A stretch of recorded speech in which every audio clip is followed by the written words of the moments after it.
Hello, this is Mrs. Kennedy coming to you again with another math strategy video.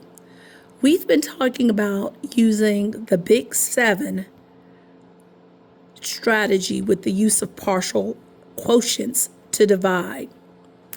I told the children when they set up their problem that they first want to add a little multiplication symbol right here at the top to remind them that any of the numbers that are the partial quotients that we're adding to the right of this Big 7 symbol, that's what we call it, the Big 7, because it looks like a 7 division symbol, to the right of this symbol.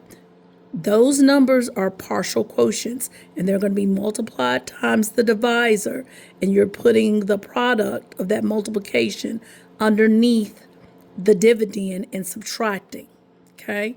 So it's like partial quotient times your divisor, put it within your Big 7 and subtract it from any dividend that's there, okay? So now that you've kind of got that process in place, that's what the kids are going to be doing. You then second have them think, is there a power of 10 number that can be multiplied times your divisor that would go here? And I told the kids to think of a power of 10 number. Well, you wouldn't start with a power of 10 number that's 100 number, because my dividend is only 76. It doesn't even go past 100. But I could be thinking of a power of 10 number, and the powers of 10 numbers are 10, 20, 30, 40, 50, 60, 70, 80, or 90. That can be multiplied by 3. That will give me 76 or less. Well, you should be thinking, yes, 20 times 3 equals 60. 20 is a power of 10 number. So use 20 as the first partial quotient here. Okay? And that partial quotient is going to the right of the Big 7 symbol. So I'm thinking 20 times 3 gives me 60.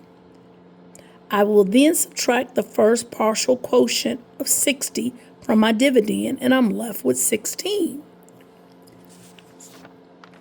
So my next step, you should be looking at the number subtracted and asking, can you divide again?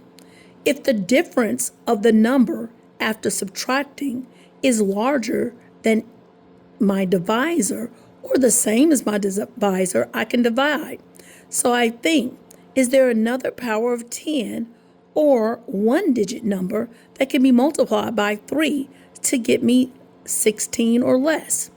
Well, the power of 10 would be too big, right? Because the smallest power of 10 number is 10, and 10 times 3 is 30. That would be too big. So I can think, well, there's a one-digit number. 5 times 3 is equal to 15, and it's close to 16 without being larger than 16.